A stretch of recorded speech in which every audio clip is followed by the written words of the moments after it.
Hi, my name is Thomas Spencer, and this is thebibleguy.com and thebibleguy.blog.com. Now, this is just a little advertisement to let you know kind of what's going to take place here. I'm writing the new book, Revelation, The Final Separation, but I'm writing it as a blog so that you can actually participate as we go along. So when I do chapter 1, I'm going to do it on the blog, and you're going to get to see it. And by the time we're done with this blog, we're going to have a book.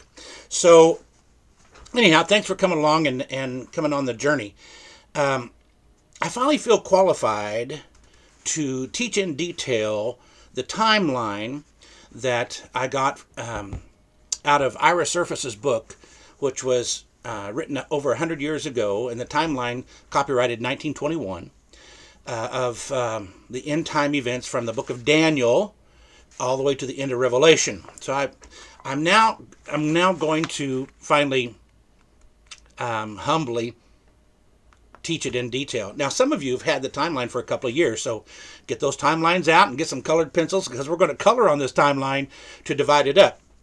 This is actually a level 4 college teaching, but I'm going to break this thing down with color pencils so that anybody can understand it. So get your timelines out. Now, if you've lost your timeline, or if you're new and you would like to have a timeline mailed to you, I've just mailed out 50 of them last week. 50 more people joining in on us on this teaching. If you need it, you see my address there. 3 ways that you can contact me. Let me know, and I'll mail one out to you just as soon as I can. So why is this information so critical right now? Okay, there's 3 things I want to share. Then we're off. Prophecy, or the foretelling of God, we don't get all the events at once. Prophecy is time released, if you will. So things that we couldn't have known 200 years ago or 20 years ago are now being revealed. Prophecy is time released as God chooses to reveal it. And our timeline starts in the book of Daniel. So because Daniel spoke of things to come that John, the writer of the Revelation of Jesus Christ on the prison isle Patmos, as John is writing, many of the things he's writing, Daniel already spoke of 4,000 years earlier, but the angel told Daniel Daniel, shut up the words and seal the book until the time of the end. Okay, well, when is that time of the end?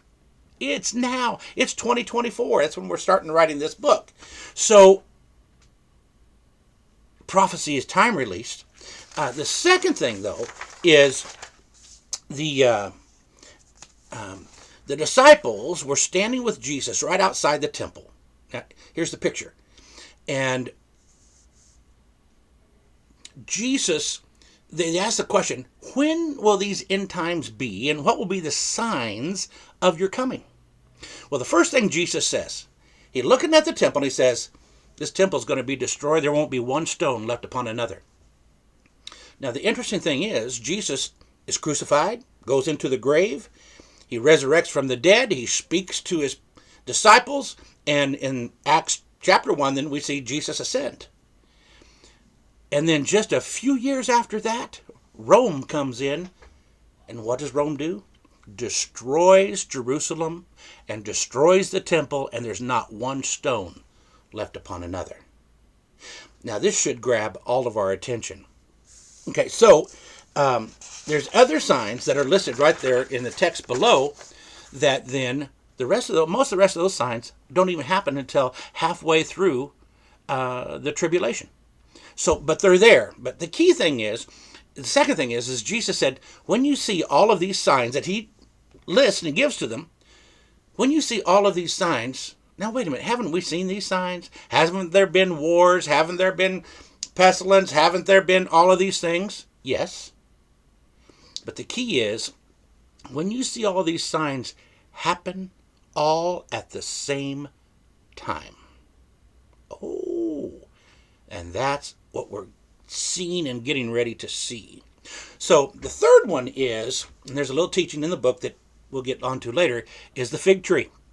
Every time, God would always talk about Israel and related Israel to a fig tree. So if the fig tree was doing good, blooming, having fruit, Israel does good. But if the fig tree's doing bad, man, it can't get a fruit out of that thing, Israel's doing bad. So Jesus, he's going into the temple, and before he does, he looks at, he's hungry, he's going to get a fig off that fig tree. And he goes to take one. There's leaves, but there's no figs. He curses that fig tree. They go into the temple. Jesus looks in the temple where they should be expecting the Messiah King to come in. And what are they doing? They're just selling stuff. They're ripping the people off. They're selling this sacrifice for way too much money. Jesus goes in and turns the tables upside down. Don't you know my Father's house should be a house of prayer? Now he's, boom. Now he goes, leaves the temple. And what happened to the fig tree? It withered. And the disciples looked and said, Jesus, that fig tree's already withered, because he cursed it before he went in. What's going on here? The fig tree is a type of Israel. He curses it, he goes in. They're not preaching the things of God. And then he goes out. So here's what he said. When the fig tree gets tender branches and leaves on it one more time, then that generation shall not pass until all of these things happen. Oh, what? What? Did we just read that right? Yeah. The fig tree, take note of the fig tree. Well, when did that fig tree, Israel, get tender branches and have leaves on it? 1948. And every person born that was here in 1948, we are that last generation. And we'll see all these things take place. Well, thanks for joining me. That's just kind of a little tidbit of what's going to take place. Would you please click on subscribe, put your email in there, and every one of these teachings will come straight into your email, and you won't miss one of them. Thanks a lot. We'll see you next time.